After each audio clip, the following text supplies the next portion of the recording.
కువైట్లో రంజాన్ స్టార్ట్ అయిన కానించి 30 రోజులు ఎంతో కష్టపడతాం. రెయ్యం పొగులు నిద్ర లేకుండా, తిండి లేకుండా టయానికి ఎంతో కష్టం చేస్తాం. ఇళ్లలో పనిచేసే వాళ్ళము. లాస్ట్ పండగ రోజు కనీసం ఒక్క దినార్, ఒక్క రూపాయి కూడా అదే ఇవ్వలేదు. నాకే కాదు, కువైట్లో పనిచేసి చాలా మందికి ఇదే సిచ్యువేషన్ ఉంటుంది. 190 మందికి కువైట్ వాళ్ళైతే ఎలాంటి దాన ధర్మాలు చెయ్యరు. ఇది నిజమా కాదనేది ఖచ్చితంగా కామెంట్ చేయండి.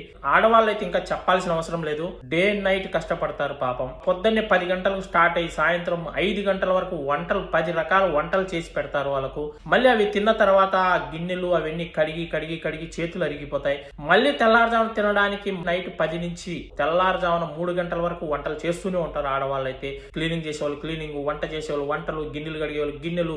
ఈ విధంగా ఆడవాళ్ళకైతే ఇంకా కష్టం ఉంటుంది. ఈ నెలంతా ఇంత కష్టం చేశారే ఈ రంజాన్ లో. ఇదిగోండి 10 దినార్లని. ఏ కువైట్ వాళ్ళు కూడా అది అయితే ఇవ్వరు. ఎవరు కూడా దానం అనేది చేయరు. చాలా మంది వీడియో చేస్తూ ఉంటారు. మా ఇంట్లో నాకు 50 దినార్లు వచ్చాయి, మా ఇంట్లో నాకు 30 దినార్లు వచ్చాయి, మా ఇంట్లో నాకు 100 దినార్లు వచ్చాయని. 100కి ఒకరో ఇద్దరో అది అనేది ఇస్తారు, డబ్బులు అనేటివి ఇస్తారు. 97 మంది అసలు అదే ఎవరు, మనమే ఇచ్చి ఇంకా తీసుకుంటారు. మరొక మంచి వీడియోతో మళ్ళీ కలుసుకుందాం. అందరి బాయ్ ఫ్రెండ్స్, జై హింద్.